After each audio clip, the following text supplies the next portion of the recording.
Cayuni oo ah gabar caan ka ah baraha bulshada gaar ahaan aaladda TikTok ayaa maalmihii dambe waxaa social media la wareejinayay gaar ahaan Facebook iyo YouTube-ka muuqaal laga soo duubay oo la sheegay in lagu fadeexeynayo kaas oo ay u dirtay wiil ay xiriir ka dhexeeyay.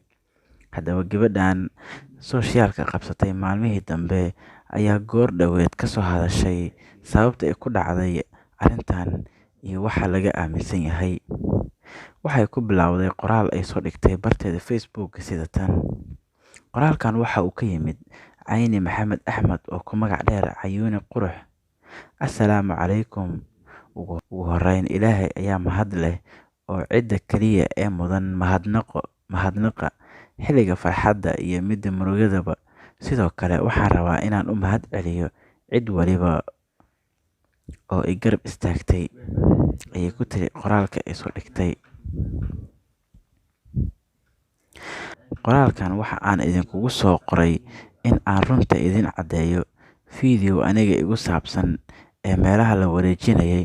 Horta aniga waxaan ahay iyo Allihii i abuurtay ayaa is og oo cidna maanta agteyda waxba igama beddeleyso. Laakiin fiidiyowgaas wuxuu ahaa sanad iyo bar ka hor. Waxaa jiray wiil aan wada soconay oo aan moodayay qof rag ah oo qiimo leh, laakiin Alle ayaa og cid walba waxa ay tahay iyo waxa u qarsoon. Markii aan muddo wada soconay, waxaan go'aansaday inaan kala harno. Kadib muddo ayuu iga daba socday oo uu raadinayay in uu xiriirkeena soo celiyo. Markii uu iga quustay kadib ayuu maalin maalmaha ka mid ah ii soo diray fiidiyowgan, wuxuuna isku dayay inuu si qasab ah xiriirkeena u soo celiyo. Anna waan ka fekeray in aan waddadaas xun sii qaado, anigoo ka baqanaya fiidiyowgaas in uu faafiyo iyo in aan caqabadahan wajaho oo aan ku iraahdo waxaad doonto sameey. Waayo qofka maalin ayuu dhashaa, maalinna wuu dhintaa. In aan anigoo dembiga qarinaya aan dembiye kale nolosheyda la haro sameeyo, waxaan ka doorbiday in nabarka uu hal mar igu dhaco kadibna aan xor noqdo.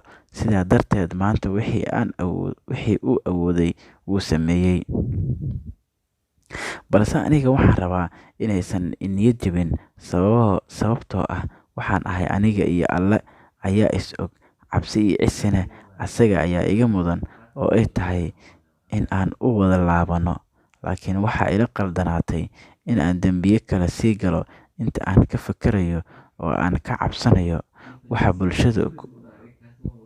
bulshadu ku falcelin doonto. Ugu dambeyn, codsi ayay ku tiri qoraalka ee goordhowe soo qortay gabadha lagu magacaabo Cayuni. Walaalayaal, waxaa jira warar been abuur ah oo dad magacayga ku qortay iyo kuwo kaleba ay is dhex wadaan, kuwaas oo dad aanan dembi lahayn sawiradooda meelaha soo dhigaya. Balse waxaan rabaa inaan idin caddeeyo wararkaas waa been abuur oo ma jecli in qof beri ka ah been laga faafiyo.